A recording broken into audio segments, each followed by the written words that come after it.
Ooh, I'll have I'll share Good this with day global. and good evening. Good afternoon. Welcome to Love Bay Afro Beat Music Talk radio show to the Marriage Hour. I am your host, Dr. Alvin Hepburn, and I am here today with Dr. Maria MacDonald and Dr. Sophia Bethel Gibson. We are here to continue our talk from last week, but I want them to just greet you today for a brief moment. Dr. MacDonald. Hello, everyone.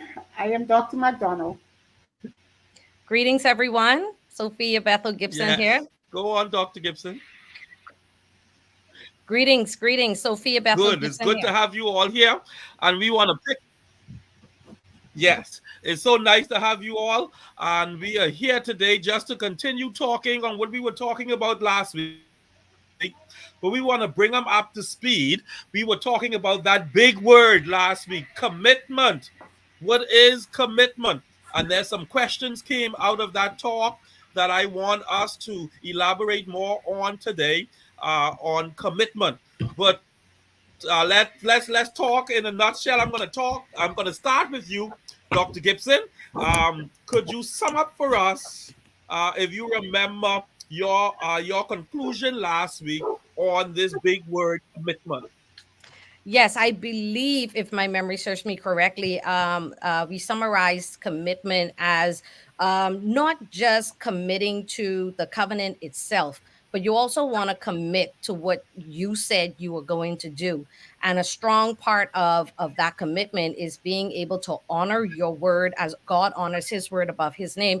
We want to honor our word and the commitments that we have made and to stay true to that, also as we honor the marriage and honor our spouses. So it's in remembering that we have a role in this to play. Yes, and that is so important that you opened your mouth. You said this is what you will do, so you should be man or you should be woman, and you should honor what you've said. And that is just so powerful.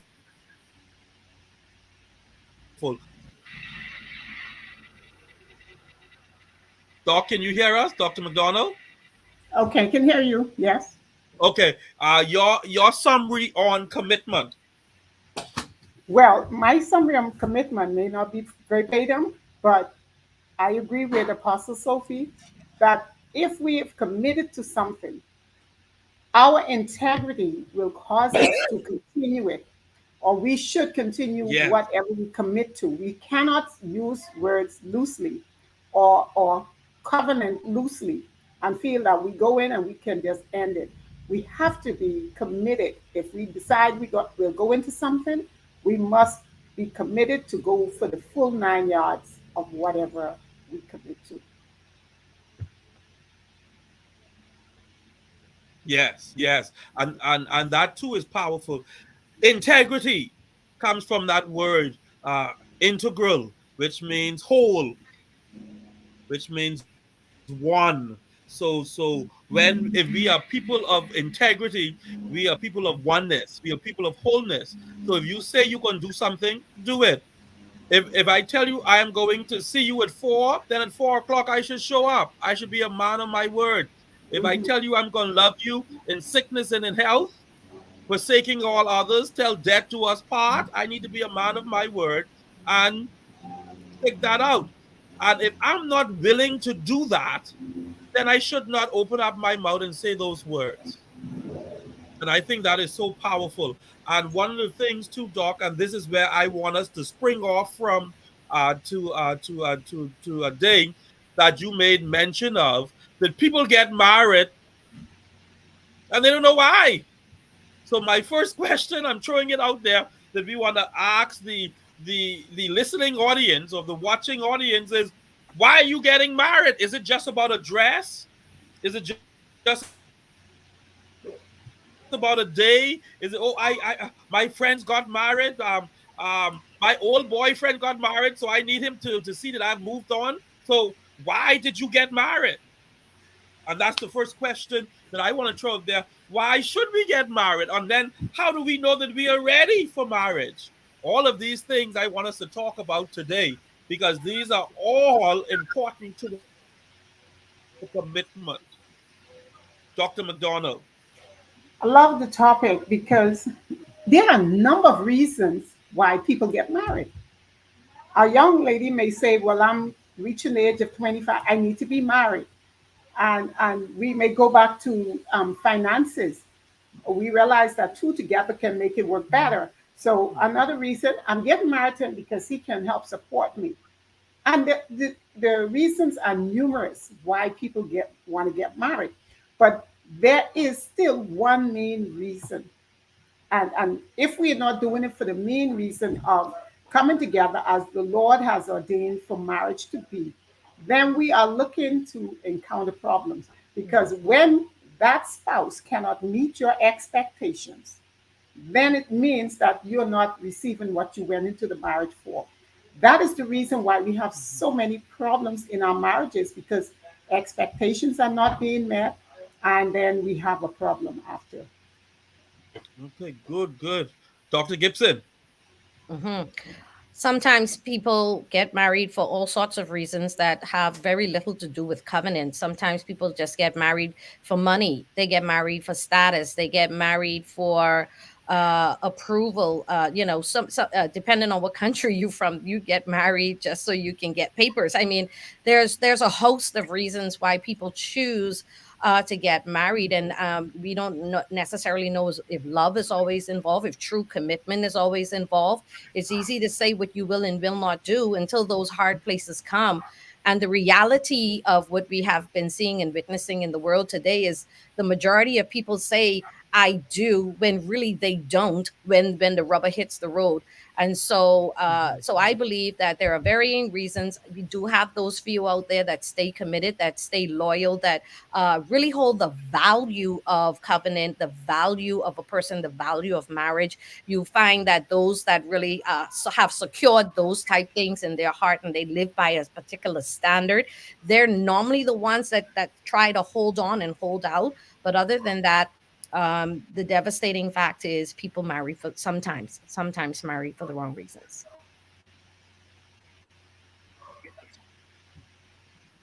Yes, yes.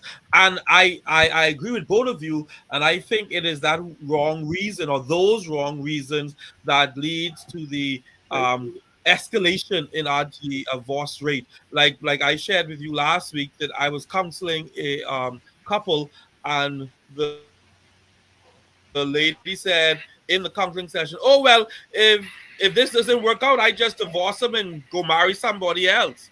So their mindset is already not in it for the long haul. They already have what you would call their plan B, Mhm. or they already have their escape route. So they already know how they're going to get out of this.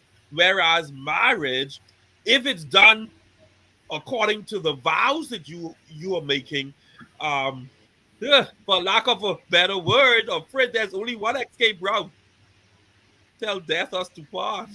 That's right. And that's the only out. And I don't think though that people understand the severity of that statement. That listen, when I marry you, I am in it for the long haul. I am here till one of us left leave this side of glory. We would say, when we leave, then marriage is the resolve. So how, oh Lord, how do we encourage those listening to us who have not yet made that commitment to marriage? How do we encourage them to to sit down and think, plan, and decide that it's not every guy or every girl that you should marry? Or how do we help them make that choice that listen, when I do this is it forever? And I want to start with you, Dr. Gibson. Dr. Gibson? How do we help them make that choice? What tools can we lend to them to say, before you make this decision to commit your entire life, here are some things you should or should not do? Okay. Well, first of all, I would say is pretty it's a pretty good idea to get a good understanding of covenant and what covenant means and the allegiance that you have. There's a loyalty there. There's an allegiance there, and you will only understand that based on your relationship with God, coming into the God covenant, and then you will see what covenant is supposed to look like, what love looks like, not the worldly love, not defined by the world, but defined by First Corinthians 13. And you begin to walk that out, being a receiver, a recipient of the love of God, so that you know how to love others and how others ought to love you. And then when you enter into, or even thinking about entering into commitment, then you know how to mirror that properly. There are a number of things that you can do. They have premarital counseling, that the Bible speaks about, being in the presence of many counselors, and your decisions being kind of secure in that type of environment. So a lot of people feel, well, I don't need counseling, our relationship is good. And I think that's really an unwise way to go about trying to enter into a marriage union, because one of the things that you have to realize is it has to go beyond today, it has to go beyond tomorrow. You have to think about it as like you think about insurance. I have to plan for a devastating moment. What is my plan to get over something massive? What is my plan to get over trauma? What is my plan to get over a crisis in our marriage? Do I have a plan for that? The plan can't be divorce. So if that is off the table, then what am I going to do? How do I handle that? And so marriage takes planning and preparation in the same way you do that for the wedding itself. A lot of people invest so much money, so much time, so much vision into the wedding they want. And if they take that same effort and put it into the marriage that they want, and invest money in the marriage, and invest vision in the marriage, and make that type of investment, then the relationship end when the wedding is over. Then the husband and the wife can be maintained in an environment of love, where God is involved, the threefold cord that's not easily broken. God is now involved. There's a saying, the family that prays together stays together. The plans must involve God, or I should say, we must be involved in God's plan. That's a better way of wording it. And allow God to really take the lead and show us. But definitely counseling, and definitely making sure that the relationship that you have with Christ is one where you understand covenant. And so those two things, I think, would be very important. Of course, prayer. You have to pray about every single thing. And the Spirit of the Lord will lead and guide and reveal and expose what needs to be revealed and exposed. Having a spirit of discernment is also very important. All of these different things is what I would recommend.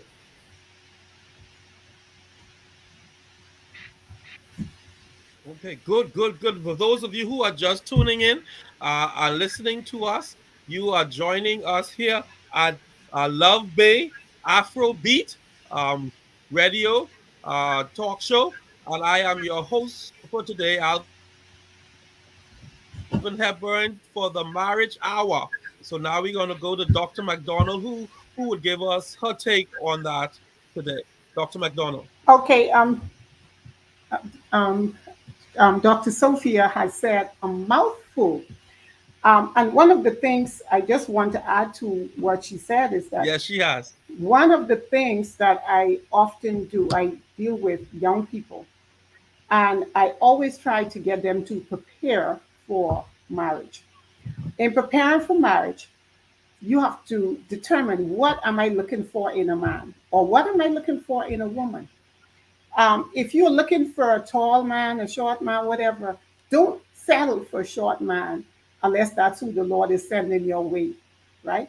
But the thing is, you would make a note of the things that you're looking for in your relationship. Prepare yourself. Most of the time, we're looking for the person, to be all that we want them to be, but are we preparing ourselves for that person? Because we want to give our best self. And if we do that in looking for a relationship, then we can achieve and receive a great marriage. Um, there's something that she said, she mentioned also about the covenant, the covenant. Because once you get into that relationship, once you go into that relationship, it's not something that you want to break right away. If we really understand covenant and how important that is with God and how He views covenant, it is not something we take lightly. And it's because of that reason people do not understand what it is, why they can go and determine, I don't want this marriage anymore. So we have to prepare ourselves and make a note of what you're looking for. And then when you see, you will not be looking to marry every Tom, Dick, Harry, or Mary Jane Sue, because you know exactly what you're looking for in a wife or in a husband. Powerful stuff. And I like that. And before we move on, I like how we're talking and we're focusing now on those who are not yet married, what they need to do. And both of you said some very powerful stuff, but I want to focus and zone in on that preparation. Um, I am the young man sitting at home now listening to this talk show, and I'm hearing these powerful words, and you're saying, young man, prepare yourself. And I'm sitting home asking, how? What do I do? How do I prepare myself? You're telling me what to do, but now I need to know the how. How do I prepare myself, Dr. Maria? Good question, Dr. Alvin. Very good question. Because when we're thinking about preparing ourselves, for the young ladies especially, I always tell them, you must keep yourself to yourself. You want to give your husband your best self, then keep yourself. And I mean, keep yourself across the board. And you would take care of yourself. Prepare yourself as though everything you do, even when you talk to another guy, you would be conscious. I'm keeping myself, I'm preparing myself for my husband. And the kids, I normally tell them that, and they would say, oh, but it helps them too, because you will not fall into bed with anything that comes your way, and you will not just, give yourself freely like that. When you think of what you want in your spouse, and if you're going to match up to receive what you're looking for, then you must then put some value on yourself. And Oh, powerful words. that preparation comes with how you conduct yourself, what you Mhm. do, what you eat, what you wear, because you can wear clothes and show all your body. So I always say to them, if you showing what you got now, what are you leaving for your husband? So all of these things come into play when we talk about preparing ourselves. Okay. Dr.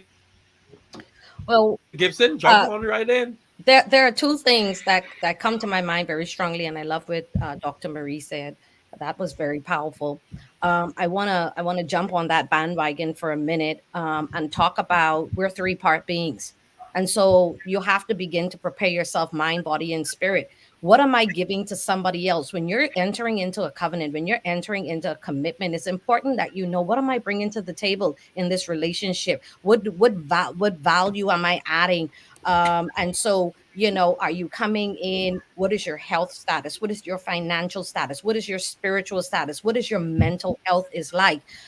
Because all these things can pose challenges in long term that build up, and then they become issues, they become traumas, they become crisis situations.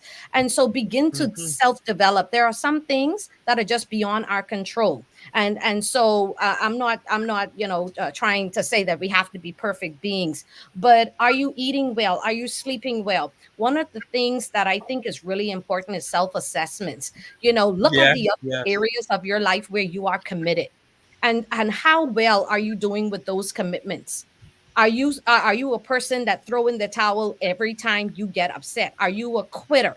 You want to look at the red flags in your own life. It's easy to look at red flags when it comes to other people, but look at your own red flags and begin to determine, what do I need to strengthen? What area of my life needs to be strengthened on an individual basis, before I go and try to commit? Because when I enter into this thing, I want to be able to know where I stand with me. And so I think personal integrity is a better route. Personal integral demonstration leads to better loving delegation. And I really would say Powerful, powerful. Say that again, Doc. Say that again. Say that again. personal demonstration, personal integral demonstration first leads to better loving delegation. So before you can request other people to love you right and to love you this way, demonstrate your love for yourself first. Demonstrate your response to God's love first. Assess that situation. Am I good at receiving love? Am I good at following through on my commitments? Am I good with time? Am I good? What is my character like? Do I fly off the handle? Am I easily offended? It's really good to know who you're giving. You're giving yourself to someone else, basically. What are you giving? And it's important to know that, because then when they say this is who you are, you want to have a general idea of whether that is true or not. Mhm. And then, too, now this is a hard question, but this is a question that if you're single, you need to answer. If someone was to offer you, would you accept you? Good question. That's a wow. And if you're thinking on that and your answer is boy no, then you got some work to do. Good point. And that and and Great point. and, and if you want a place to start, that's the place to start right there. I both of you ladies said it, that you have to do self evaluation. And while you are by yourself, this is the best time now for you to evaluate who you are.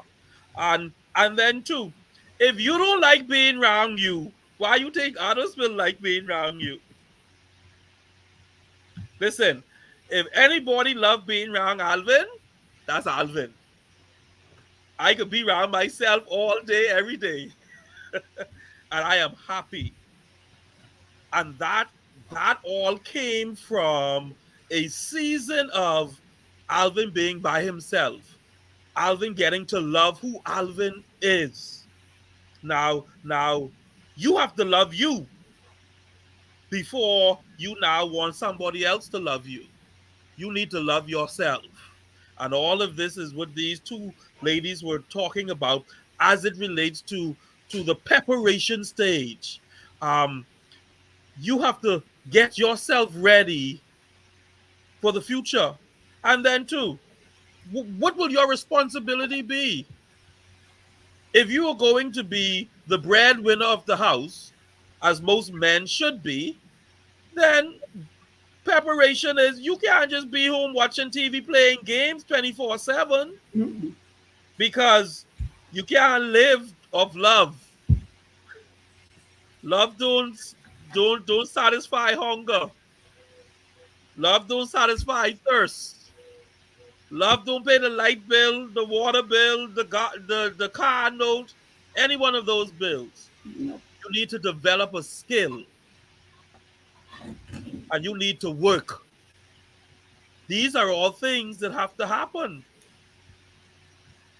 What what drives you? What are your motivation? You shouldn't look for somebody else to tell you these things. You need to already have this already mapped out. These are the things that I love to do. And if I'm by myself for the rest of my life, this is what I'm going to do to take care of myself. And all of that happens in the preparation stage. All of that happen as you are getting ready for the next stage. And then when you are ready, you'll move on. And you can say, well, since I love me, maybe somebody else is worthy enough to love me too. You know, you raise a very good point or noteworthy point when Go you on, talk Doc. about loving yourself. Yes. I find that most people do not love themselves, or they connect their failures to themselves. So as a result, they cannot love themselves and are not, in that way, they are not valuable to anyone else, because first it has to start with you. And I've had an opportunity to deal with this same point with young people, and I Hmm. showed them the mirror. How well do you love yourself? What do you love about the person in the mirror? And most of the time, they stop short of loving themselves. And I think that is also another problem that we have. When we go into a marriage and we're not 100% prepared, we carry problems. And that is so true, is that we now enter a marriage where we are insecure, Right. expecting our spouse to fill that void, and they never fill the void because Exactly. it isn't theirs to fill. No, you're right. So you're asking them to do something that they are incapable of doing. Yes, yes. And that then puts an extra strain on the marriage because now you want Alvin to be something that Alvin isn't. And then when Alvin isn't, then I'm getting beat for something that I can't do anyway. And that leads to frustration. It sure does. It Go sure on, does. Dr. Gibson. What I would add to that is that, I don't think people are taught to love themselves. I think that they hear certain language, they hear that in the world, but they don't necessarily, unfortunately, hear that in the church, because the church teaches love God, love others, and they leave you out. They don't, it's give everything to God, give everything to everybody else. And so we believe that that means stay depleted, but once we serve in God and once we're serving others, we're good to go. But the Bible doesn't subscribe to that. The Bible says that we must love God with all our heart, mind, and soul, and then to love others as we love ourselves. And this is Mhm. not referring to a selfish love where it's all about me, but it's an understanding that I see myself in light of who God is. And as a result of being a recipient of that light, I now understand my value. And when I understand my value, now I understand somebody else's value, because God sees them the way God sees me. And so and so God is a very reciprocal kind of God. He wants us to love him, and us to love others. If we're forgiven, we must forgive others. If we're being shown mercy, then we must show others mercy. But if we don't value ourselves enough to even to tap into the God first kind of love, and to understand what is my responsibility. It's taking responsibility and having accountability for the things that we say and the things that we do, so that when we are encountering others, we know how to love them right. For example, is somebody who doesn't value eating on time, who doesn't value eating, and they're work, work, work, work, work. Then when they're in the presence of somebody else, they don't care if they eat, because they're already programmed. You don't, you could wait, we can rest, doesn't matter, we will rest when we die. That's their mentality. That's a belief system that they're governed by. So they are going to treat everybody else like that. Then they're going to be a slave master, and they don't care if you rest, and they don't care if you eat, Mhm. because that's how they treat themselves. So Mhm. again, understanding that our bodies are the temple of the Holy Ghost, and we have to treat this temple right. We have to give an account for what we do, how we take care of it. And when we become responsible with ourselves, then we know how to be responsible with other people. So self love, unfortunately, I wish the church would include the individual more in that love circle where they belong, but we've been distracted. And now all the mottos in every church is love God, love people. And the world now is trying to tell you to love yourself, but they're offering that to you in a selfish kind of way. Oh, it's all about me. It's me, mine, and this, and you don't have to tolerate what you don't want to tolerate. So they're sending the right message. They're saying the right thing, but their message is corrupt. The message is wrong. And so that's one of the things, one of the conflicts I see that's been happening. We need to get people to understand love of themselves, and that needs to come from those who are in the body of Christ. Okay, good. Oh, Doc, you all hit the nail right on the head. Those points were, oh, if people could just grab a hold of them and use them, use those tools before they even think about marriage or think about that next step. And if they could master those, self love, oh, then you respect me because you respect you. Yes. Um, I have a pastor who used to say to me years ago. He used to say, Alvin, the Bible says I must love you as I love me, not more than I love me. So I won't do that for me. So don't look for me to do it for you. I say, okay then, and that is true. And to the church teaches such a thing where we want to put people higher than us. This self-righteousness is what I call it, like or this false humility where we say, oh, I'm nothing but y'all are everything and all of that, so you give everybody your best or give Hmm. them everything and then you have nothing. No, no. It is something like they say on the plane. If this plane is going down, when the mask fall, put on yours first, eh? On your And after you marks. put on yours, then you can start helping people. Know Hmm. why? Because in a crisis, if you are not calm and you're trying to help people, you're gonna hurt people. And Yes. that's how marriages goes into divorce because hurting people do one thing, hurt Hurt. people. Yes. So That's so powerful. we wanted to talk to the single people for that first half as to okay, before you make this plunge, think, evaluate, reassess. Before you do it, you better you better start thinking now. Huh, I am the woman sitting on my couch listening to Love Beat, Afro Love Bay, Afro Beat music station, and she's saying, "Well, where were you all 3 years ago before I got here? Now, how do we now apply this knowledge to those who are already married?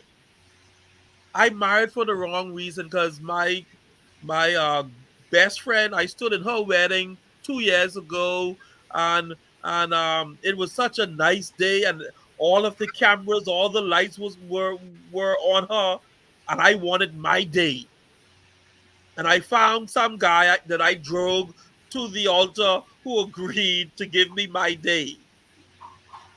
But now I realize that this Mhm. just might be the wrong guy, or this just may be the wrong female that I said these powerful words to, for better, for worse, for richer, for poor, in sickness and in health, forsaking all others, till death do us part. And from what I'm listening to, your people say there is no out. So what do I do when I feel like I'm in prison now because I made the wrong choice? What is your advice to that person sitting down listening to us now, Dr. McDonald? For that person that would have gone into marriage and now finding out that this is not where they want to be, rather than end that relationship, I would, and first of all, we are not counselors, we are given ideas. I would recommend that person seek counseling. Mm-hmm. You have to start somewhere. And sitting there and beating yourself for doing the wrong thing, Find out, can this work? Is it worth trying to save this relationship? Is there any, and especially if you have children involved, Oh wow, you yes. cannot only think of yourself, because so many children are hurt today because of what mom and dad did, because of selfishness Mhm. in some cases. So the first thing you would want to do, sit down and look to see whether is this marriage worth saving. Then you would want to seek counseling. First of all, maybe for you and then both of you. Mhm. Because if it's your problem and he doesn't have a problem or she doesn't have a problem, seek counseling for yourself and see how you can make it work. Because if there are kids, they're the one who suffers the most. Mhm. Because children love their parents. Yeah. And just going into a relationship and pulling out for selfish reasons. Now, there are some cases that are extreme, which I do Mhm. not address. But for those cases that you can try to help right now, try work it out and seek You further. saying work it out, Doc, but I don't love him. That's fine. You don't have to love him. You don't have to love him. You can grow to love him. I don't know if in some churches, I grew to love this person. So it tells me they didn't like that person before, but through time and through, relationship, the love grew. So, you know what? I believe that's why the guy wrote the song, Take Time to Know Her. Could be. you know. So if you jump into something you don't love that person, seek counseling. Mhm. And he may be doing the right thing, she may be doing the right thing. You can grow to love the person. Mhm. Or are they that bad that after Mm. the marriage now you realize you don't love him or don't love her? Dr. Gibson. What I would say is, well, she said the major thing right there is to get counseling. Mhm. Definitely go for counseling. When I think about you're already in a marriage, you don't know what to do, you feel like you made a mistake. I think about rebuilding. You have to rebuild, you have to get yourself together. It's like when you have a big financial downfall and you lost everything, you have to begin to rebuild in in that other area. Sometimes different areas of our lives teach us what we ought to do. We know how Yes. to do it for everything else and for everyone else, but when it comes to the things that matters most, somehow we just don't know. But we have to begin to get the counseling like Dr. Marie said, and then they will begin to guide you through a series of steps of what needs to happen, and you can begin that process. Right, communication, all of these things are very, very important, but again, you have to show your commitment to the counseling process. You have to show your commitment to the restorative part. You have to show your commitment to honoring your word. Show your commitment in that area by showing up to the appointments. Now we are creatures who love information, right? We love to get information and we sit down and we get fat off that information. But one of the things we really lack is application. Most people, even on a Sunday morning, they sit down, they gather information. The pastor preaches his heart out, but and they take excellent notes. But the only thing, though, the further those notes go is on a bookshelf somewhere, and we never look at that again until next Sunday when we have to take new sets of notes. So we are people who like new things. We want new information. We want a new spouse. We want a new situation. We want everything to be made new. But that's not God's idea. God likes to take the things that are old and make them new. God doesn't throw you out to the trash and then go get something else. I mean, he could have done that, but he chose to take our place sacrificially and to die for us.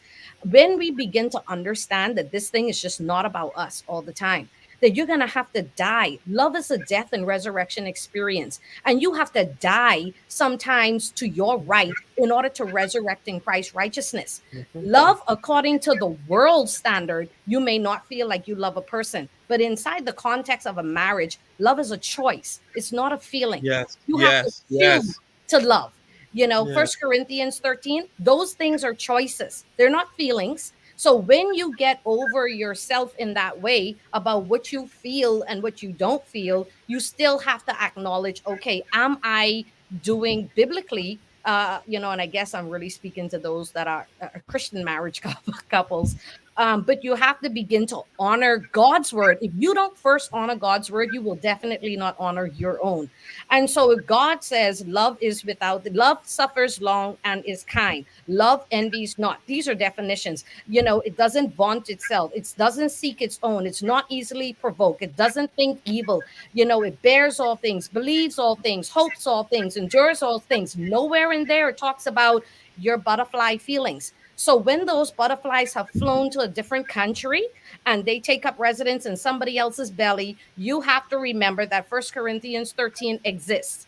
And so you have to begin to structure your life in that way, and to remember that it's not about being right, but it's about being righteous. And as long as we're in Christ and he continuously show us mercy and gives us opportunity after opportunity after opportunity to get this thing right, you have that same privilege in your marriage to make it right. Like, it's not too late. It may look like it's too late, it may look like it's at its end, but God specializes in taking things that look like it at the end and making something new. Giving you a new beginning. So I would say get the counseling, like Dr. Marie said, begin the process of rebuilding. And everything that you may have failed to do prior to getting married, you can still do it right now. You can get Yes, the yes. information that you need, but you have to commit to the application process of that. Yes, yes, yes. And if you just tuning in to us, you're listening to us at Love Bay Afrobeat Music Talk Radio Show. And this is the Marriage Hour. I'm Dr. Alvin Hepburn here with Dr. Maria McDonald and Dr. Bethel Gibson. And we are talking about commitment. We are talking about commitment here. And we're just sharing with you some of the key principles before and after, how you can make your marriage work. And if your marriage is going down the wrong path, how you can hit the reset button. And that's what this is all about. That's where that commitment comes in, that you know what, yes, things may have gone awry, things may have gone astray, but we gonna hit the reset button. And when I do my marriage counseling sessions, I say this, Dr. Maria. I say to the couple, two fools could get married and stay married. Once those two fools agree on the same thing, we'll be saying, "Now look at them fools, eh? But they happily married Yes, yes, because they're on the same page, or they're working towards getting on the same page." Why did I say that? I say that because you may be in what you think is a loveless marriage or a marriage where you're by yourself. Have a conversation now with your partner, with your spouse, and find out, are you in this? Is this something that we can work at to see if we can make it work? Are you willing to work? It got to be both of you willing to work. And once both of you are willing to work, then I think, like Dr. Gibson said and Dr. Maria, go to counseling. It may not be easy. You're going to have to make some hard choices. You're going to have to look some personal demons in the face, and you're going to have to say, or you're going to have to own up to where you are, to your faults, and how that is affecting the marriage, and how you all can then work at it. And this really has nothing to do with the feely love, that love feely thing. This has to do with that big word, commitment. I have made a commitment to you. I have opened my mouth and I've said that I have your back for the rest of our lives. So therefore, I need to do what I need to do to make sure that commitment does not fall null and void. And that is integrity to its highest degree, where where you now say, yes, there may be faults with me, but I'm going to do what I have to do. You have to own up. And I say this all the time. Stop pointing the finger. Stop playing that blame game. And then you who say, "Oh, I like this because that's what they do." What? You give them that much power to change you? But let them use that same power to change you again. Why are you walking out now? You didn't give them all that power. So what we're saying here today is, even though you say, boy, the love dead, that's okay. The love could die. But we know love never dies. Never dies. It's always there. It may just be covered up. And that's that hurt and that pain and that resentment and that bitterness that may have seeped in over the months and the years because you were not getting what you thought you should have gotten. Now is the time that you can, even while you're still married, pull yourself away and do a self evaluation. What have I done? How have I contributed to this? And then begin to help yourself get better. And as your partner see you helping themselves, if they love you, if they too are committed, like they say, then they'll work on themselves as well. And that marriage can work. So when people say the marriage is dead, how? How is it dead? It's only dead when you give up. And we say, don't give up because you made a commitment. And two, yes, your commitment may have been made in ignorance, but it does not excuse the fact that you made a commitment. Now you need to learn what you have committed to and begin to function in that role of which you have committed to. Doc, you want to add to that? Any one of the docs. Yes. What I look at is that when persons have conflict in the marriage, if we are put aside ourselves, if we are not so selfish, we can solve Mm, a lot of things. Selfishness is what causes problems to persist in relationships. mhm. Because if I know that there already is a problem, and I'm just looking at how I feel, oh, he hurt me, so it's over. Are you committed to that marriage? When the not everyone use the traditional marriage vows these days, but if you are using the traditional vows, you said for better or for worse, when you have problems in that relationship, you will realize that I stood and made a covenant that I will stay in this relationship even though it's not working the way I would like it to work. But when we become selfish about it, and when we, want it to happen our way, then we have a persistent problem in the relationship, and we lose all sense of commitment, and we're ready to pull out. But selfishness has to be dealt with, and we have to be selfless in order to have a good relationship. Help me, Doc. How do I get rid of that selfishness? Because that's all I know. Mm. And that is so true. That's why I said earlier when we started, we have to begin to prepare ourselves. Hmm. If you know that you like to have your own way, you have to deal with that. Hmm. Give and take. And I think there's a game, give and take. You know, you can't win all of everything. Hmm. So you will have to make conscious then decisions that look, I know I'm selfish in this area. Look at the whole big picture. See where your fault lies. We often can see everyone's fault, and Hmm. ours is hidden. We can't see our own. And if we can just sit and look at what is our selfishness in a situation, and listen, there are plenty in marriages, Hmm. plenty selfishness. right? And I don't want to begin to open that one. But if we can sit down and see where our faults are, then we can begin to help fix the problem. Yes. Dr. Gibson, jump right in. Again, totally agree with Dr. Marie on that. You have to, again, look at your own red flags and begin to do that self assessment.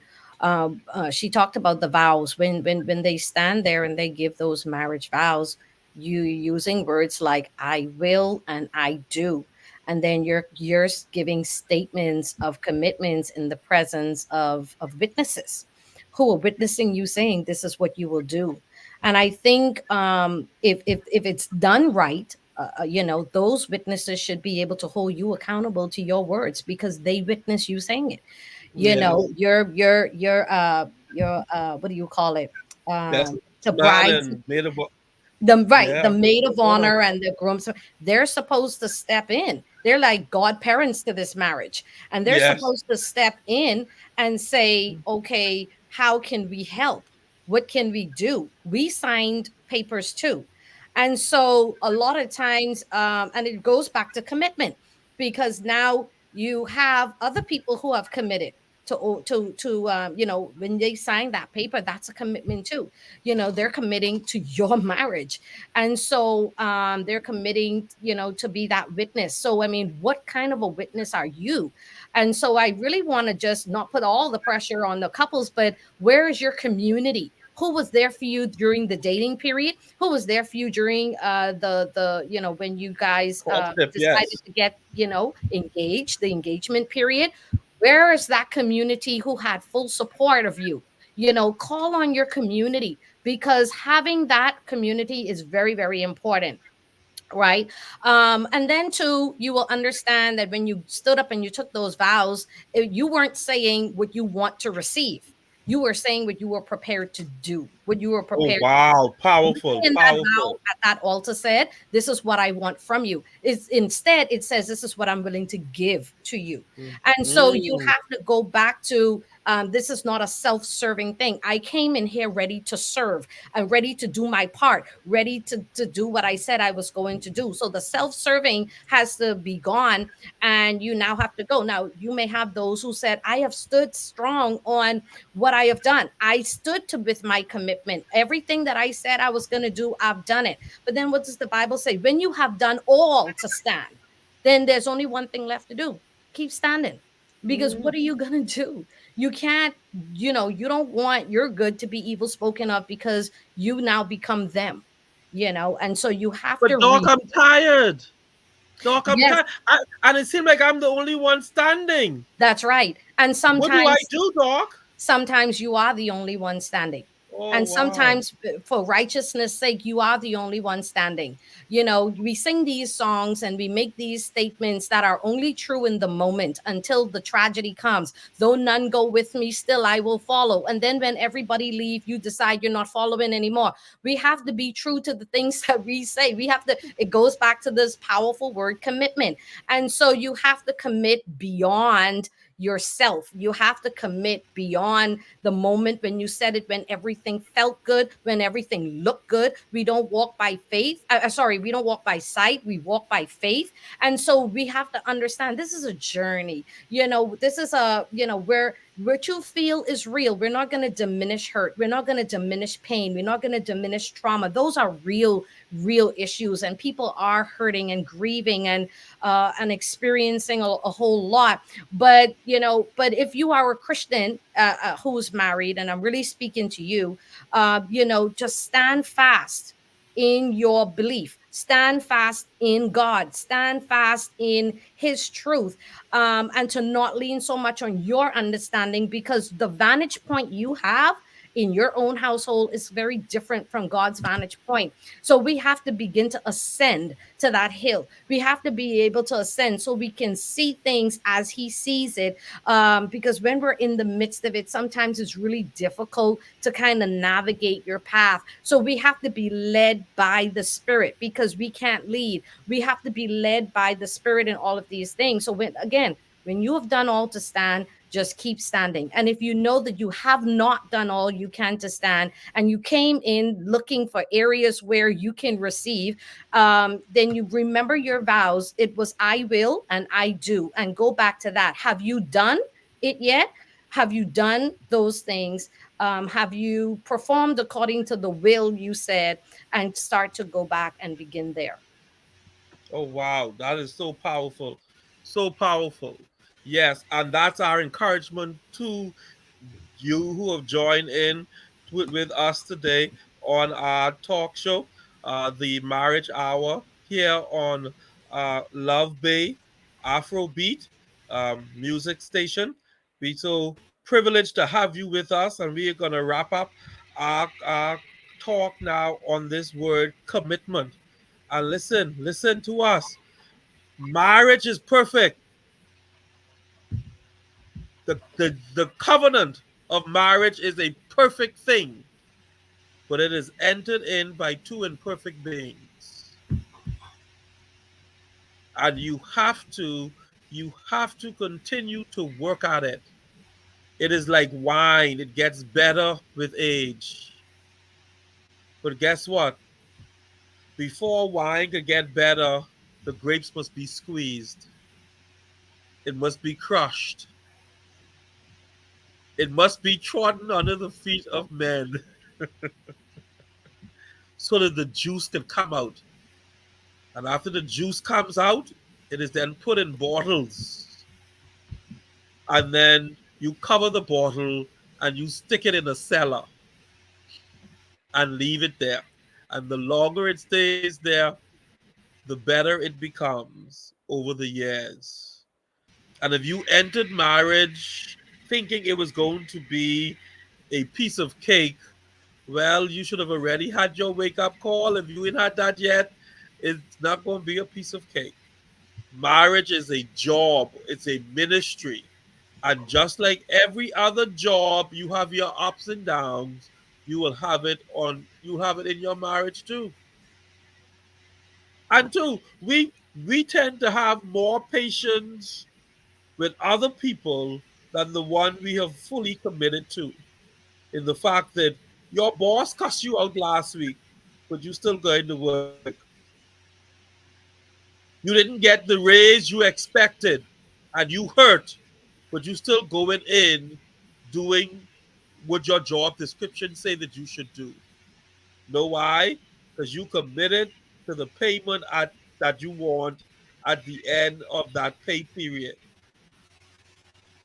And just like that job is going to pay you, nothing pays you better than a good marriage. Oh man, you know what? A good marriage pays you beyond measure. And we want to encourage you to commit to the marriage. Yes, your spouse have flaws. So do you. Yes, you thinking of leaving. Your spouse may have thought of leaving too. But if you work together, it'll work if you work it. Closing remarks, Dr. McDonald. I wish to encourage those persons. You've made a commitment in your marriage. Work at it. Make it better. Do not quit. Do not give up. Only quitters, only winners, only non quitters win. But if you Yes, quit, you cannot win. yes. So make it work, and you will enjoy the goodness of that wine after it would have sat for years. You will Oh, enjoy it. excellent. Thank you for bringing that in. The doctor is in the house. Go on, Dr. Gibson. You're muted. Love God, love yourself, love others, and let your commitment follow suit. Commit yourself to God. Invest in your relationship with God, invest in yourself, and then invest into others. And you will reap what you have sown. You will get a harvest that will be plentiful, that will last in every season. Psalms talks about the leaves being grown and in this season, and it doesn't leave. You've been the season change, and you want to make sure that you're like that tree that's planted by the river of water that brings forth fruit in That's every true. season. So no matter Yes. what season your marriage is in, that you can still bear fruit, even in your pain. You can still bear. I think women would understand the analogy that sometimes it takes pain to birth out a thing. So begin to really look at what can you bring out of this season? What can you do? And if you're doing everything you know to do, then continue to stand on what you know and to really allow the Lord to lead you and get as much counseling as you possibly can. Okay, thank you so much. For those of you who are listening to us today, you join us here at the Marriage Hour, here at Love Bay Afro Beat music and radio talk show.